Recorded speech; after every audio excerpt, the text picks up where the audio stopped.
ফরিদপুর শহরের যে জনগুরুত্বপূর্ণ এলাকা রয়েছে, জনতা ব্যাংকের মোড় এবং থানা রোড সহ ইমামউদ্দিন স্কয়ার সহ যেসব স্থান রয়েছে, সেই জায়গায় কিন্তু আসলে সেই সড়কগুলোতে ফুটপাতের উপরে কিন্তু বিভিন্ন ব্যবসায়ী তারা ব্যবসা করতেন এবং এতে কিন্তু আসলে যান চলাচল এবং মানুষের চলাচলের ভোগান্তি পোহাতে হচ্ছিল। ঠিক এই ভোগান্তি দূর করতেই কিন্তু এই ফরিদপুর সদর উপজেলা প্রশাসন, কোতোয়ালি থানা পুলিশ এবং ফরিদপুর পৌরসভার পক্ষ থেকে কিন্তু এই আজকে অভিযান পরিচালনা করা হচ্ছে। রাস্তার পাশে যে দোকানগুলো রয়েছে স্থায়ী দোকান, সেই স্থায়ী দোকানদারদেরও কিন্তু নির্দেশনা দেওয়া হয়েছে যে সেখানে কিন্তু এই দোকানের সামনে অর্থের বিনিময়ে কাউকে কিন্তু বসতে দেওয়া হবে না। দোকানের সামনে এই অস্থায়ী দোকানগুলো বসে, সেক্ষেত্রে কিন্তু ব্যবস্থা নেবে কিন্তু এই আইন শৃঙ্খলা রক্ষাকারী বাহিনী সহ প্রশাসন। এইটা আমাদের নিয়মিত অভিযানের একটি অংশ।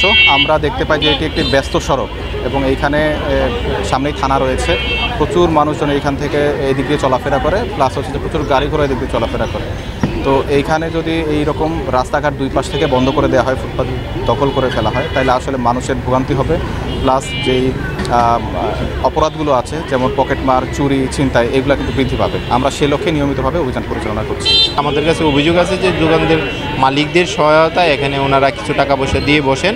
আমরা দোকানের মালিকের সাথে কথা বলেছি, তাদেরকে সচেতন করা হচ্ছে এবং আজকে তাদেরকে আমরা কোনো জরিমানা বা জেল জরিমানা করা হয় নাই, কিন্তু সবাই সরিয়ে নিচ্ছে। তারা ক্ষমাপ্রার্থী, ভুল স্বীকার করছে, আর বসবে না বলে আমাদের কাছে স্বীকার করেছে।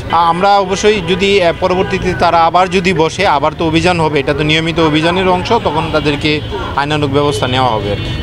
আজকে যে উচ্ছেদ অভিযান পরিচালনা করা হলো সেটা যেন নিয়মিত এই নজরদারি রাখা হয়, এমনটাই কিন্তু প্রত্যাশা সুধী মহলের।